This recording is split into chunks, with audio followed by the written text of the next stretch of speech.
Bonjour à tous, amis de la RH. J'ai aujourd'hui le plaisir de recevoir un homme aux multiples casquettes. J'ai nommé François Debois. Bonjour François. Bonjour Béatrice, merci de m'accueillir. François, quand je dis que tu as de multiples casquettes, je pense qu'il nous faudra plus d'un podcast pour toutes les passer en revue. On a commencé à en discuter, tu m'as parlé de musique, de bande dessinée, et je me dis qu'il nous faudrait au final quelques heures. Donc on va devoir choisir nos combats lors de ce podcast. Ouais, et puis je reviens quand tu veux. Super. Alors pour commencer, pour t'introduire, tu as un titre qui claque puisque tu es Global Director for Learning and Excellences and Innovation. Je le dis avec mon accent Frenchy. Est-ce que c'est correct ? Alors c'est correct, et la bonne nouvelle c'est qu'on n'a plus de carte de visite imprimée parce que ça a du mal à rentrer dans les cartes de visite. C'est trop long. Il va falloir que tu m'expliques un peu les dessous de ce poste. Mais avant tout, j'aimerais qu'on revienne un peu à ton enfance et que tu me racontes qu'est-ce que tu souhaitais faire, sachant que tu as eu de nombreuses vies, on commençait à le dire. Alors, quand j'étais tout petit, moi j'ai grandi en Bretagne, à proximité de la mer. Et donc, tout petit, je voulais faire plusieurs choses. Et le fait de devoir faire plusieurs choses dans ma vie, finalement, c'est un motif qui m'a poursuivi assez longtemps, qui continue à me poursuivre aujourd'hui, puisque je voulais faire du surf. J'en faisais beaucoup, j'en fais un peu moins aujourd'hui, mais je continue. Donc, surfeur professionnel pouvait être dans mes rêves les plus fous. Voilà, Kelly, exactement, devenir le grand Kelly Slater. Je voulais faire de la bande dessinée. Et donc, je me suis lancé à l'époque dans du fanzina, de la BD amateur, puis c'est devenu aussi une partie de ma vie. Je voulais faire de la musique. Et pour le reste, vraiment pour la partie, on va dire, sérieuse de ma vie, je savais pas trop, mais j'avais quand même un peu la fibre de l'enseignement. Ma mère était professeure d'anglais et de français, et ça me plaisait. Enfin, moi, j'ai ce souvenir, en fait, d'être assis à côté d'elle le mercredi après-midi, de la voir corriger ses copies, d'en lire une partie. Je trouvais ça plutôt sympa de m'intéresser au processus pédagogique derrière son métier. Donc voilà, je n'avais pas forcément une ambition très formalisée sur le fait de devenir professeur ou formateur. Je ne savais même pas que ça pouvait exister, mais quand même la pédagogie m'intéressait. Et ton contact avec l'école se passe bien ? Parce que parfois, lorsqu'on a comme ça des casquettes qui sont très différentes, des centres d'intérêt, une créativité, parfois l'école peut un peu annihiler certaines ambitions ou un peu étouffer. Toi, c'est un format qui t'a plu ? Ça te correspondait ? Alors moi, j'étais très scolaire. Alors moi, j'étais un animal scolaire parfait, bon élève, travaillant, etc. Et en fait, ce qui a aussi contribué à ce que j'ai une bonne scolarité, c'est que j'avais un groupe d'amis formidable avec qui, je continue à passer d'excellents moments, et que j'ai aussi toujours cultivé cet équilibre entre ma vie scolaire et mes passions. Donc, à la fois, je travaillais, puis en même temps, effectivement, il y avait le surf, il y avait la BD. Donc, okay. Élève studieux qui, en plus, arrive à avoir ses loisirs à côté, quoi. Ouais, voilà. Okay. En tout cas, c'était cet équilibre qui était important pour moi, là, pour être bien. Et tu as plusieurs passages ensuite professionnels, mais d'abord, donc, du coup, tu fais des études de commerce, si je ne me trompe pas, en tout Bretagne. À fait. Voilà. Ensuite, tu rentres dans la vie active. Tu commences par quoi ? Alors, après mes études de commerce, j'ai fait 10 mois de service militaire. J'étais un des derniers. Tu t'es passé sur le fil. Tout à fait. Ça s'est joué à quelques. Ouais. Exactement. Donc, j'y ai pas échappé, là, pour le coup. Tu étais dans quel corps ou quel... Alors, écoute, j'ai fait plusieurs bases à Ourtin, à Kerqueville, et puis à Brest. Et j'avais un métier formidable parce que j'étais projectionniste cinéma. Ah dis donc, attends, t'avais bien choisi. Écoute, oui. Tant qu'à vivre 10 mois, en fait, enfermé. Très bien. Et donc, j'ai eu ma formation de projectionniste.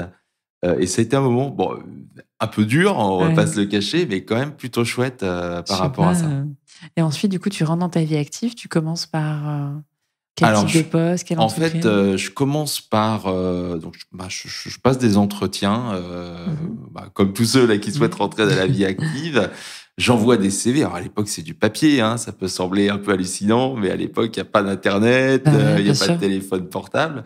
Donc, j'envoie des CV, des lettres de motivation papier. Je réponds à une annonce du groupe Master Foods, donc Mars Alimentaire, donc qui est le grand groupe américain de confiserie de chocolat, propriétaire des marques Mars, M&M's, Twix, Snickers, le géant de la confiserie de chocolat. Et je me retrouve en entretien de recrutement sur 2 jours avec 30 personnes au début. On finit à 2 à l'arrivée. Et puis, quelques jours après, il me rappelle ils me disent que j'ai le job. Donc, un job sur Paris, job de commercial sur Paris. Pour l'anecdote, parce qu'il y a quand même une histoire sympa derrière ça, la personne avec qui je me suis retrouvé en phase finale, en fait, pour l'entretien, je l'ai appelée quand j'ai su que j'avais le job. Elle m'a aidé, en fait, à trouver un appartement sur Paris, parce qu'elle elle-même était Sympa, parisienne. bonne chose. Et on s'est mariés quelques années C'est pas après. vrai. Donc, Ah, bon, dis voilà. donc. Ah oui, donc, on et un a- début de carrière en fanfare. Voilà, début de carrière en fanfare. J'ai démarré avec le job, la fille. Waouh, Et en tout cas, ça a incroyable. été Incroyable. un peu rock. C'était Et sympa. du coup, ça te plaît? Ça correspond à toi, le côté BizDev? Tu étais en phase avec un peu ce métier qui est vraiment un métier, voilà, commerce, Ouais, de vente? alors moi, ce que j'ai aimé dans ce métier, c'est que, bon, c'était ma première expérience professionnelle. Mars, c'est un groupe extrêmement formateur, Très avec... bonne école, ouais.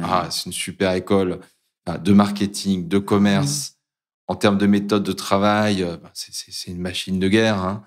Donc, et j'ai vraiment avec aussi des vraies ressources de management dédiées au développement des collaborateurs. Donc, enfin, je peux dire que j'ai été chouchouté là dans ces premières années professionnelles. J'ai beaucoup appris. J'ai été aussi beaucoup stretché parce que c'est une Bien boîte sûr, qui challenge ses bien collaborateurs. sûr.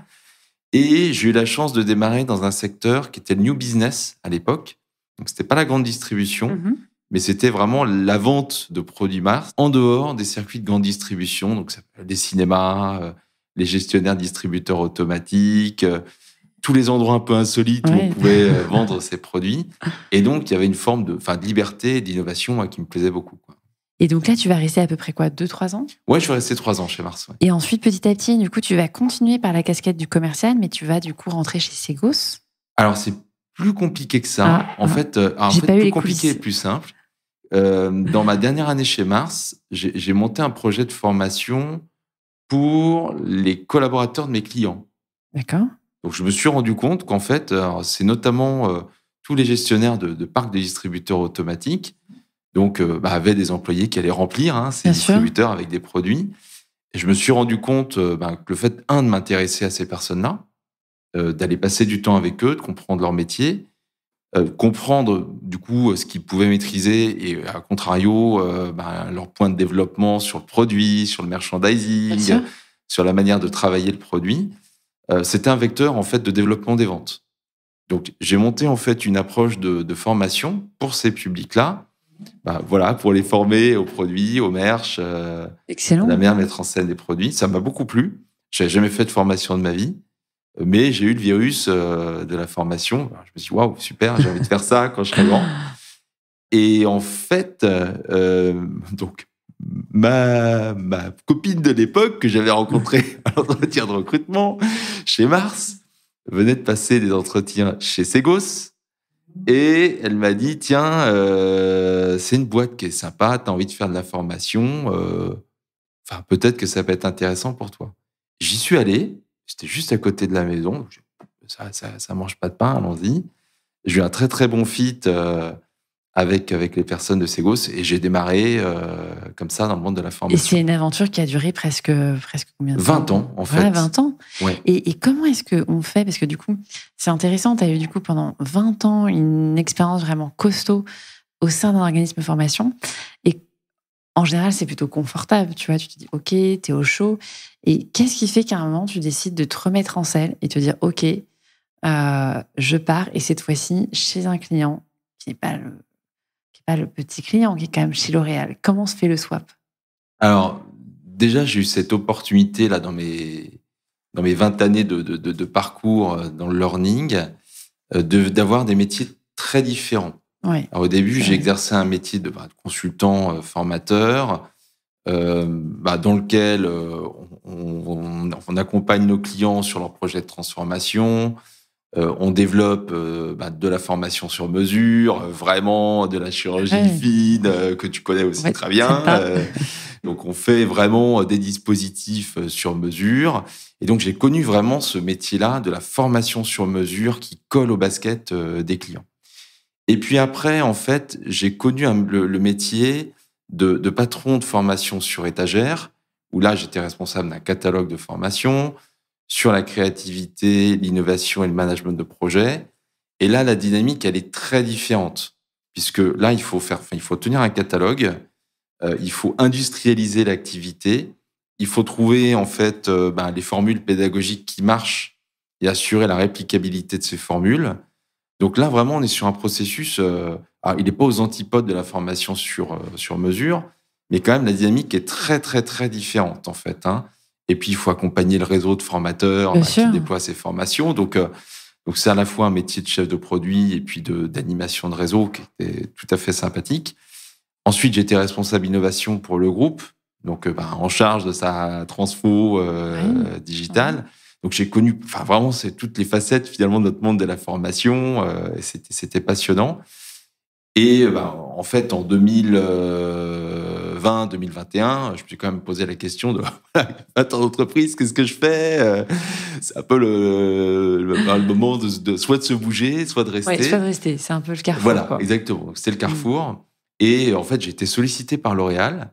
Et puis, je pense que j'étais prêt, en fait, C'était le bon moment. C'était le bon moment. C'était absolument le bon moment. Et puis, moi, comme souvent, en fait, je suis attaché au projet, le fait que les projets soient enthousiasmants, et aux personnes. Et là, en l'occurrence, j'ai trouvé des personnes chez L'Oréal qui m'ont emballé, avec qui je me suis dit, waouh, j'ai envie de travailler avec ces personnes-là. On va faire des choses formidables. Donc, ça s'est fait comme ça. Et le fait, comment tu fais quand finalement, tu as passé 20 ans à être au sein d'un organisme de formation qui était du coup un partenaire de conseil, là, tout d'un coup, tu te retrouves avec, ça y est, t'es dans la boîte là maintenant, t'es chez L'Oréal. Comment t'as fait le swap? C'est quelque chose qui était assez naturel pour toi? Ou finalement, t'as dû réapprendre un peu les codes d'une autre entreprise? Comment ça se fait? Alors, ce qui a été naturel et simple pour moi, c'est qu'on reste dans un univers de learning qui m'est familier, en fait. Donc voilà, je suis en tout cas sur les bases de mon métier, je suis sur mes bases. T'es pas perdu. C'est ce que j'aime faire. Donc ça, c'est plutôt la partie zone de confort. Après, ce qui était beaucoup plus du stretch pour moi, c'est de rejoindre un département HR. Parce qu'en fait, je n'ai jamais travaillé pour les HR. Le learning, c'était mon business. Donc, travailler dans les HR, c'était nouveau en termes d'écosystème et de compréhension de ce que ça suppose. Et puis, l'autre élément, alors, un peu de stretch, c'est la dimension internationale du groupe. Alors, j'étais déjà amené à travailler en tant que responsable innovation avec l'ensemble de nos pays chez Segos, mais là, chez L'Oréal... t'es pas sur la même fuseau horaire, toutes tu parles en anglais. les zones du monde. Moi, je démarre avec l'Asie très tôt le matin, les Amériques dans l'après-midi. Travail en anglais à quasi 100% du temps. Un ensemble de stakeholders impressionnant parce que ma communauté, c'est plus de 250 personnes avec qui je suis en contact au quotidien. Donc, tout à coup, c'est let's go big. Tu changes de dimension. Ah oui, on change de dimension. Et comment parce que tu sais, on parle beaucoup de L'Oréal et on dit souvent les L'Oréaliens, etc. Enfin, il y a quand même une entreprise avec une très forte identité. Comment tu caractérises un peu la culture learning de L'Oréal? Il y a un ADN un peu particulier? Alors, en fait, il y a une culture déjà L'Oréal qui est une culture d'entrepreneuriat forte. Donc, en fait, chacune porte ses projets, les incarne. Chacun façonne aussi son métier à sa mesure. Donc, chacun, finalement, écrit sa fiche de poste, quelque part. Et c'est quand même très rare dans des grands groupes. C'est très rare, ouais. Et c'est vraiment très organique dans la manière dont ça se fait. Et chez L'Oréal, en fait, on n'embauche pas des personnes pour leurs compétences, mais pour leur potentiel. Et l'approche est assez, je trouve, propre à L'Oréal. C'est-à-dire qu'on pense que vous allez faire le job. On ne sait pas comment. Je dis, OK, il y a quelque chose à creuser, quoi. Exactement. En tout cas, l'idée, c'est pas de dire, tiens, on recherche quelqu'un qui colle parfaitement à telle compétence, etc. Non, cette personne-là a le potentiel de faire quelque chose. Et un peu comme dans l'acte créatif, on va voir... on accepte la prise de risque. Exactement. Et on se dit, Exactement. Donc ça, en fait, ça veut dire que très naturellement, dans la culture L'Oréal, il y a une culture de se jeter dans la piscine, j'ai envie de dire, d'être stretché par les missions, par les projets qu'on entreprend. Et ça, c'est un vecteur d'apprentissage colossal. Vous êtes quelque part par la porte ou par la fenêtre condamné à apprendre au quotidien, en fait. Et est-ce que tu peux nous expliquer, du coup, François, en quoi ça consiste un poste de directeur excellence et innovation? Tu vois, ça me fait penser à... Je sais que côté Thales, ils ont par exemple Isabelle Mancet qui est sur l'innovation. En quoi ça consiste? Quel est ton rôle un petit peu? Et comment tu t'organises? Alors oui, tu as cité Isabelle, je pourrais citer Jean Roch chez Safran Quelques loups blancs. oui, voilà, ou Florent chez MBDA, avec qui j'échange très, Ouais. très régulièrement. Alors en fait, dans les missions là, qui sont portées par mon équipe, il y a d'une part tout l'écosystème digital. Ouais. Donc, notre plateforme de learning. Donc, il y a faire tourner cette boutique d'écosystème digital. Et au-delà de la plateforme, il faut administrer Bien sûr, des sessions, des bien classes, sûr. etc. Il faut former notre communauté d'administrateurs là-dessus. Donc, il y a la gestion de cet écosystème-là. Dans l'excellence, il y a également au-delà de la partie tech, il y a toute la partie data. Donc là, mon équipe est en charge en fait de la data learning. Donc nous assurer en fait qu'on ait une bonne data, puisque la data Bien sûr. c'est notre or, hein, c'est Et de ça, l'or t'en fais brut. quelque chose? Parce que parfois, tu vois, on entend un peu des écoles, on dit oui, la data, c'est important. En réalité, dans les faits, parfois, tu as des vieux reportings un peu poussiéreux qui dorment Ouais. quelque part. Et non, toi, c'est quelque chose que tu utilises vraiment? Ah bah oui, en fait, nous on est en pleine révolution data chez L'Oréal. Et notre enjeu, c'est d'en tirer des insights pour notre activité d'une part et pour le business d'autre part. Mais pour y arriver, il faut avoir une qualité de data remarquable. Donc là, en fait, le challenge, et puis c'est le cas aussi chez les collègues dans d'autres entreprises, hein, c'est la data Ouais. quality. Enfin, à court Cligner terme, tes c'est la data bases. quality. Ouais. Exactement. Ouais. Donc, ce qui suppose une grande Bien rigueur, sûr. des process, des pratiques. Donc ça, c'est porté par mon équipe et c'est insufflé dans l'ensemble de la communauté. Et tu as déjà, en fait, au sein de ton équipe, tu as une compétence qui a une casquette un peu data? Complètement. J'ai un data steward, en fait, Génial. en lien avec notre gouvernance data globale, dont c'est la mission. Et puis après, au-delà de ces missions de tech et de data, on a des missions de learning experience en tant que telles. C'est-à-dire que notre enjeu, c'est de concevoir les meilleures expériences de learning et les plus professionnalisantes possibles. Donc là, on joue un rôle de consultant interne pour l'ensemble de nos équipes, donc qui fabriquent nos produits de learning, nos expériences de learning.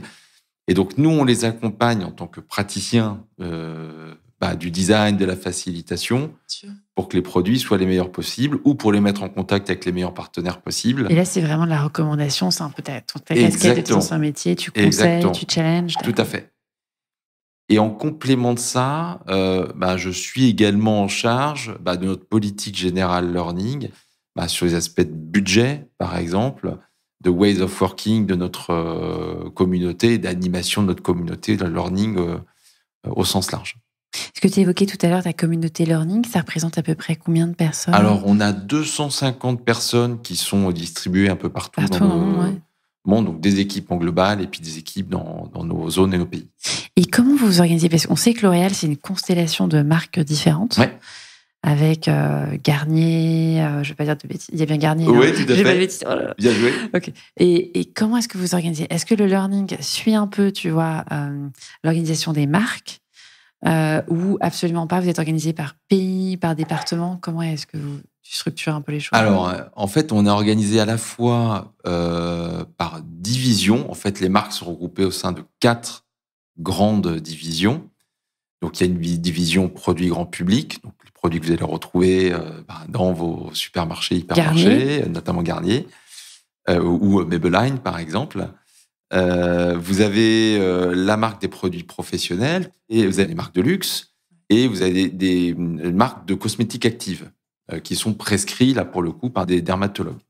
Donc, à la fois, on est adossé à nos business, et on a aussi une organisation learning géographique. Donc, en fait, on est une organisation matricielle qui rend notre système un peu compliqué à manipuler, hein, mais ça, c'est le cœur de mon métier au quotidien, de faire vivre cette matrice-là.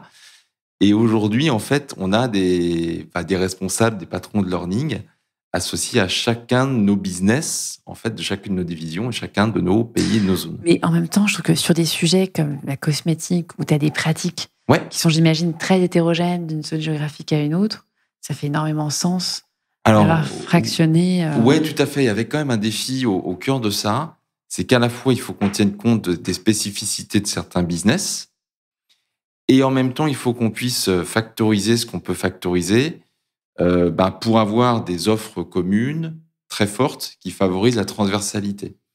Alors, c'est pour ça que nous, on a créé une L'Oréal Université. L'objectif de L'Oréal Université, c'est d'avoir des thématiques, des programmes qui soient cross-division et cross-métier. C'est-à-dire, quelle que soit votre division, je vais donner un exemple concret. Sur la data, on parlait de data, on a tous besoin d'être upskillés sur la data, peut-être demain sur les IA génératives, même très probablement. Et ça, c'est un sujet qui est transverse à tous nos métiers, toutes nos divisions. Donc, on a créé une université de la tech, des data et des analytics, justement pour rassembler tous les programmes qui vont servir nos business, plutôt que chaque division se crée un programme sur la data ou sur la generative AI. Et on a la même chose sur le marketing, sur le leadership, sur le retail, donc pour nous assurer que voilà, on est quand même un terreau commun. Exactement. Je comprends. Ok, très bien. Et alors du coup, je pose une question vraiment naïve, François. Mais du coup, est-ce que tu connaissais quelque chose à la cosmétique au départ ou... Alors, pas vraiment. Ouais. On n'a pas besoin. Alors, en fait. Alors, moi, j'étais pas un expert de la cosmétique du tout.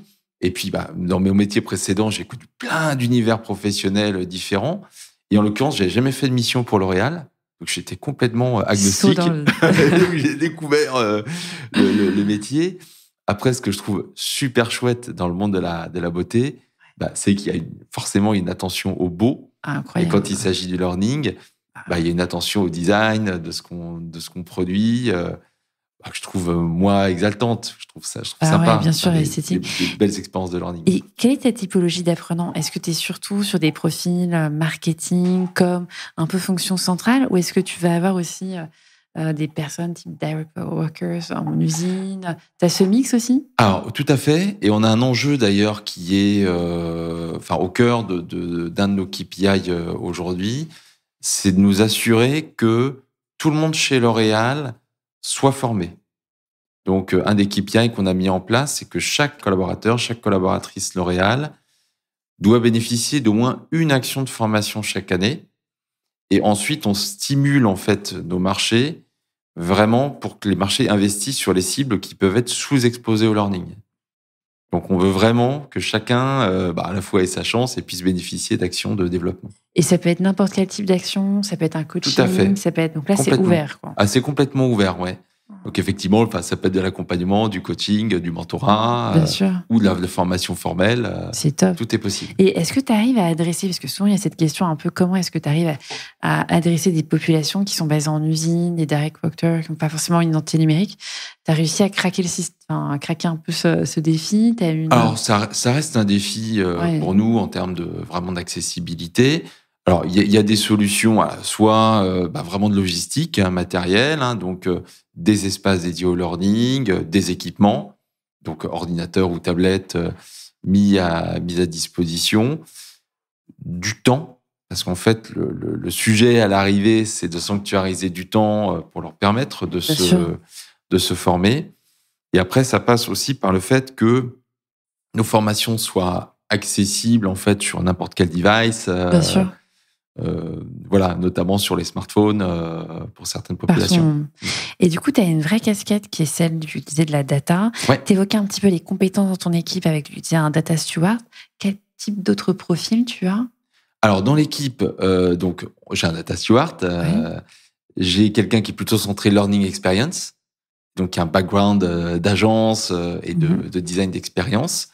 Donc, j'ai un profil plutôt tech, on va dire, qui a un background tech, mais qui est pas quelqu'un même si elle a un historique IT, Victoria, elle, en fait, là, son rôle dans le métier, c'est justement de transformer l'IT, d'en faire de l'expérience, là encore, learner, digital.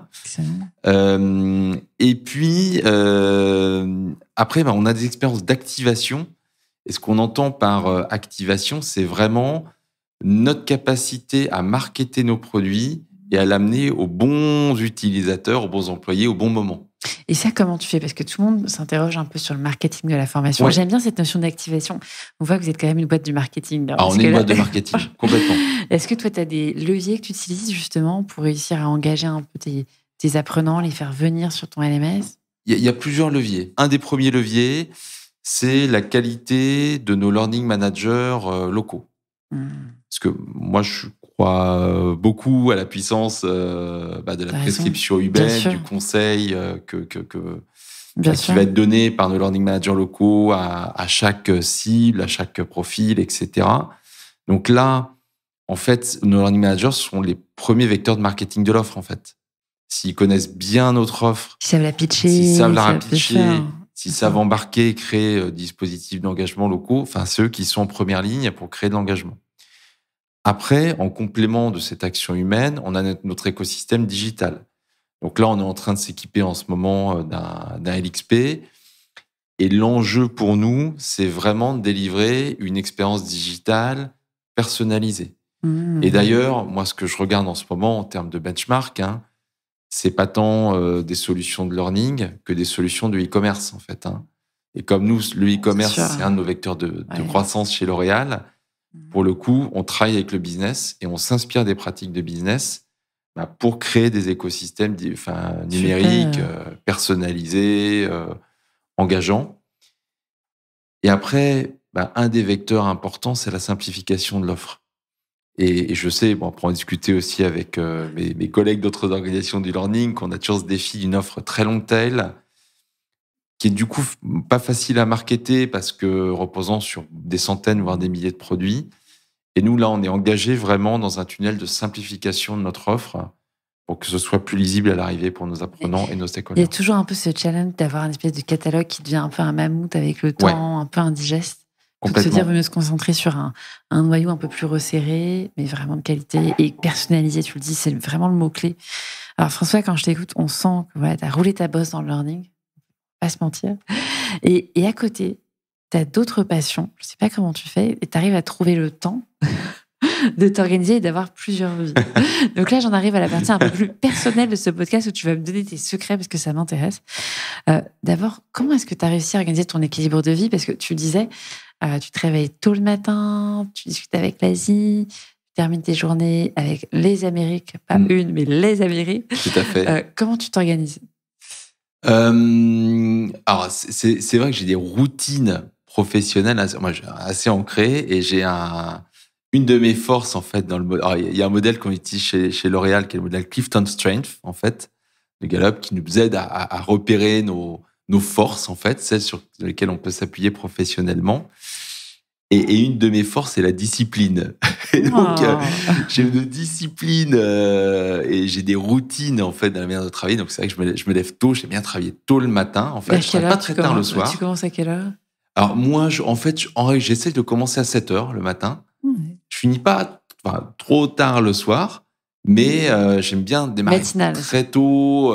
Voilà, la nuit est passée, j'ai plus de toxines dans le cerveau. T'es prêt. Je suis à fond les manettes. Donc, j'aime bien avoir du temps pour moi sur les dossiers de fond le matin. Et puis après, avoir les interactions avec mes différents stakeholders dans la journée. Et j'ai quand même du temps pour moi. Et le matin, c'est ton deep work, c'est un peu ton... Exactement, exactement. C'est vraiment, j'essaye de me préserver quand je peux 2 heures de travail de fond sur les projets, les dossiers en cours, avant d'attaquer des dynamiques plus d'interaction, plus de réunion. Mais c'est important de bien se connaître et de savoir quand est-ce que tu es le plus productif dans la journée. Et tu dis, OK, maintenant je revois mon agenda en fonction. Et pareil, je suis du matin, donc ça me parle. Je vois très bien. Et est-ce que du coup, tu as réussi à sanctuariser aussi tes soirées, tes vacances? Tu dis, OK, moi je suis en mode digital détox, je regarde pas mes mails.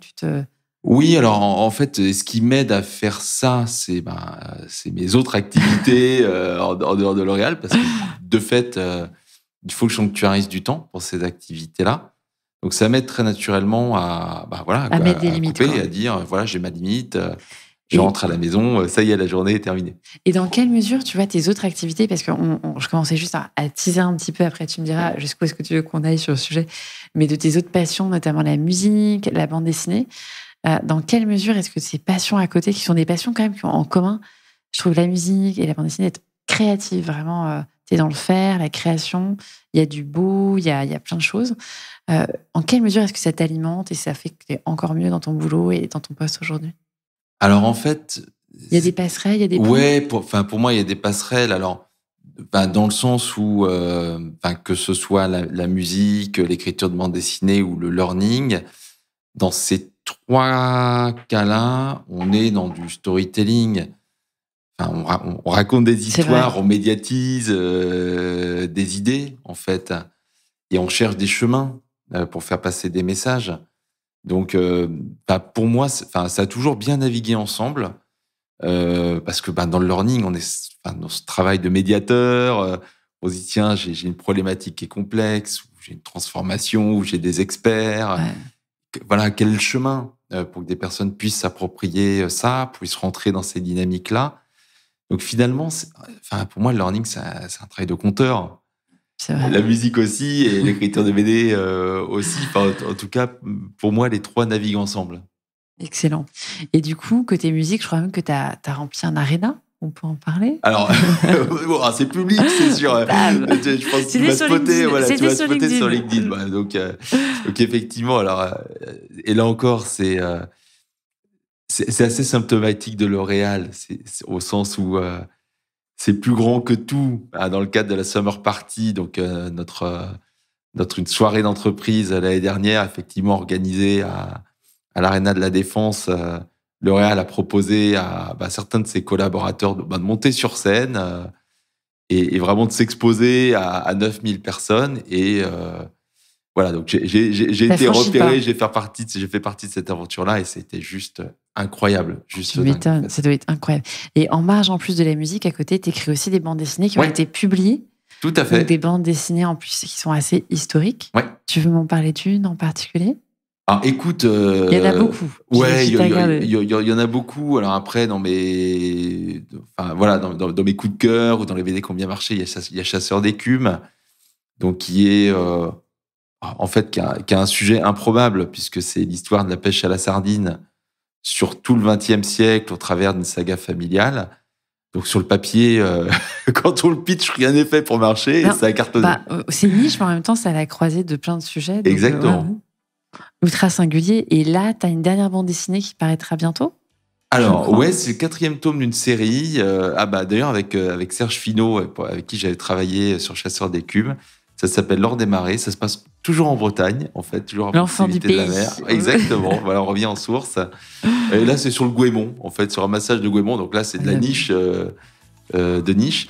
Et moi, ce qui m'intéresse là-dedans, c'est surtout de raconter l'histoire, au-delà du Goémon, de la sardine, l'histoire des gens, l'histoire de la société, de quelle manière les innovations peuvent modifier les rôles, la société, l'histoire, parfois.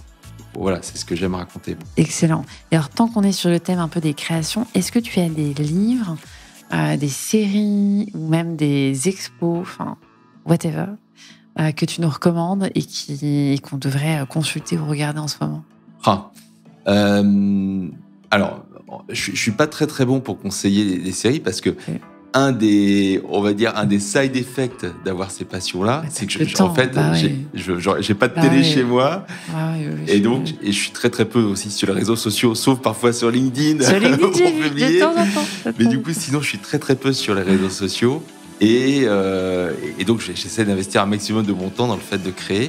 Par contre, je lis beaucoup, je lis énormément. Alors, j'ai aussi la chance d'avoir une écrivaine à la maison. C'est pas vrai. Le duo d'artistes. Donc, je peux lire ses productions en exclusivité. Et puis, ça me nourrit également.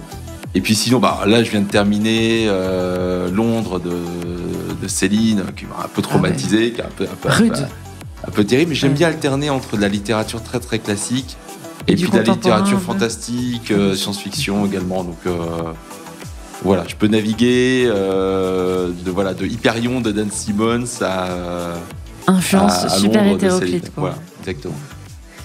Merci beaucoup François pour ce très beau témoignage. Moi, je retiens ta punchline. Le learning, c'est un travail de conteur et ça me parle beaucoup. Merci à toi pour Merci, ce retour Béatrice. d'expérience et à très bientôt, amis de la RH.